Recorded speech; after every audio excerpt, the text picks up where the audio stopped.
bertanya-tanya nih yang masyarakat dan netizen kematian Vina yang dikatakan kecelakaan. Tahunnya buktinya banyak tersangka dengan kasus pembunuhan yang sangat tragis. Sedikit yang flashback, kenapa dan ada apa sih bisa terjadinya pembunuhan yang kejam ini? Ya, karena sebetulnya itu kasus anak muda ya, cemburu-cemburuan gitu. Karena si Vina ini di kota itu cukup cantik ya, anaknya cantik dan di desanya sendiri di kota itu dia menjadi rebutan gitu loh. Artinya bunga desa gitu loh. Dan dia lebih memilih pacarnya. Jadi yang lainnya mungkin cemburu. Dengan kecemburuan ini menjadi tragis untuk hidupnya sehingga menemukan ajal kematian. Oke, tapi banyak ungkapan para netizen kejadian ini tersirengari dengan Eki yang bapaknya Polisi, dan dugaan ada kasus yang sangat narkoba. Oke, gimana Bu? Ya, itu enggak ya. Tapi bapaknya memang reskrim, Oke. ya, reskrim narkoba, ya. Jadi tidak ada sangkut pautnya dengan Eki, dengan pacarnya. Ini anak muda motor, ya, anak muda motor, nggak ada sangkut pautnya. Kalau bapaknya kerjanya memang bagian itu. Tetapi tentang anak ini memakai dan tidak, itu nggak ada kaitannya, ya. Cuma orang itu mengait-ngaitkan, bisa menjadi meledak, bisa menjadi ini karena filmnya, ya, karena film. Padahal kasus ini udah 8 tahun ya, baru terbuka sekarang karena sangat menarik sekali dengan film Vina sendiri. Jadi mereka yang merasa dijolimin atau yang mempunyai anak nggak terima dong, mulai membuka lagi kasus ini. Dan hasil sudah menemukan titik-titik terang siapa pembunuh sebenarnya, karena yang dulu itu salah tangkap gitu, ya, salah tangkap. Dan ini menyebabkan orang-orang ini berani berkata karena sekarang ramai sekali para netizen di sosmed, ya. Jadi ini bukan rahasia lagi. Oke, bicara netizen, bicara salah tangkap. Nah, ini sekarang juga ada tersangka namanya Peggy Verong. Nah, yang Rati sendiri melihatnya dengan kata Peggy Verong itu emang otak dari pelaku pembunuhan, enggak sih ya? Sebetulnya sekarang ini 8 tahun sudah penuh perekayasaan. Kejadian yang aslinya banyak dipotong, ya.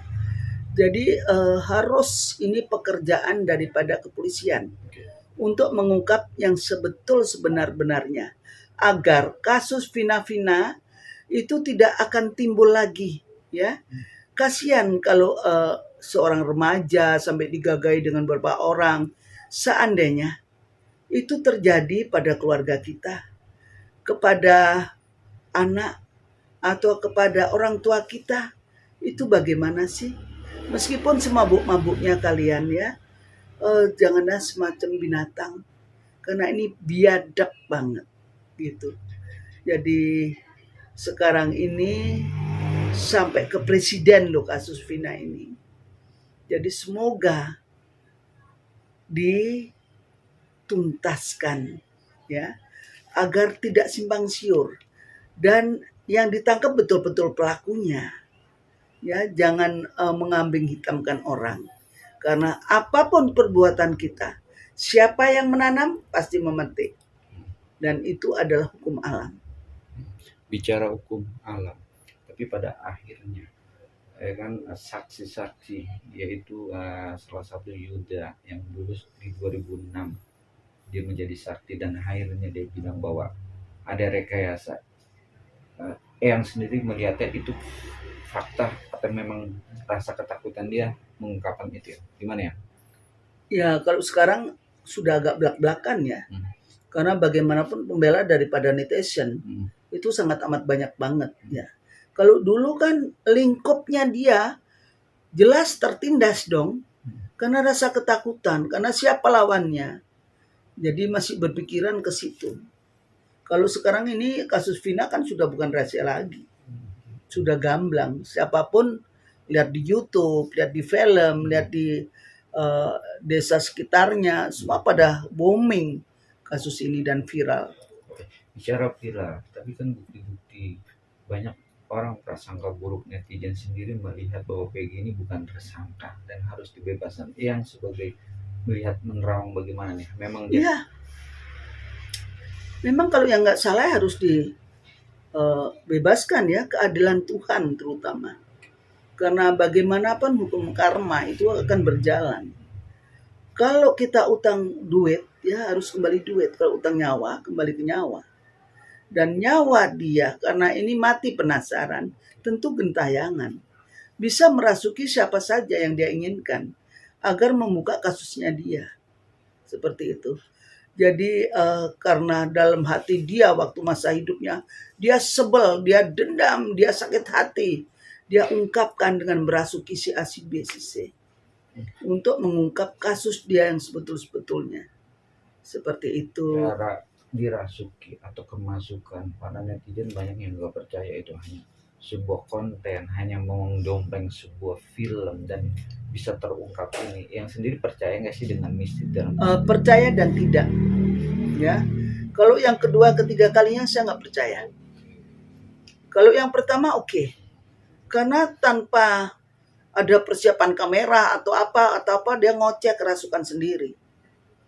Kalau yang kedua ketiga memang itu konten ya, karena memang sudah sedia HP, ada yang masukkan ke dalam YouTube apa gitu.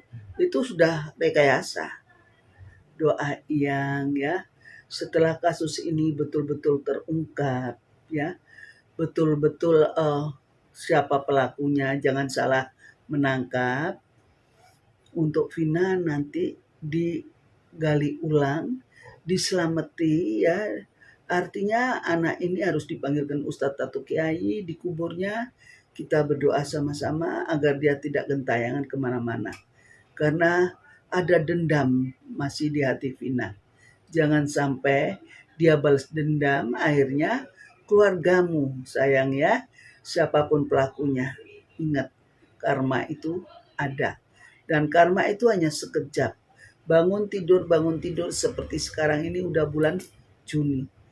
Tahu-tahu bulan Juni udah di pertengahan. Dan waktu itu dipersingkat. Jadi mohon, lebih baik kamu mengakulah. Karena itu dosa yang teramat sangat. Membunuh nyawa orang, kamu akan kena karmanya. Gak tahu anak turunmu yang kena karmanya atau kamu sendiri. Jadi bertobatlah sayang ya. Dan memudahkan agar aparat cepat mendapatkan pelakunya yang benar. Seperti itu. Itu yang kalau boleh tahu yang ini kan secara spiritual. Nah, secara spiritual ini kan banyak orang yang melakukan sumpah pocong. Nah, bagaimana untuk mensiasati agar dia tahu nih bahwa ini palsu atau tidak? Perlu nggak dilakukan sumpah pocong? Ya sebetulnya sumpah pocong itu sumpah yang ada di Al-Quran ya. Agar mereka tuh berjanji kepada Tuhan. Sumpah itu sebetulnya untuk dia mengaku dan berjanji kepada Tuhan. Ya. Kalau dia sebagai manusia yang tidak berotak, tidak bermoral, sumpah apapun dia berani. Dia nggak tahu, nggak mikirkan akibatnya, gitu ya. Jadi di sini itu mental. Yang perlu diperbaiki adalah mental daripada mereka sendiri. Agar mereka tidak berbuat seperti sekarang ini.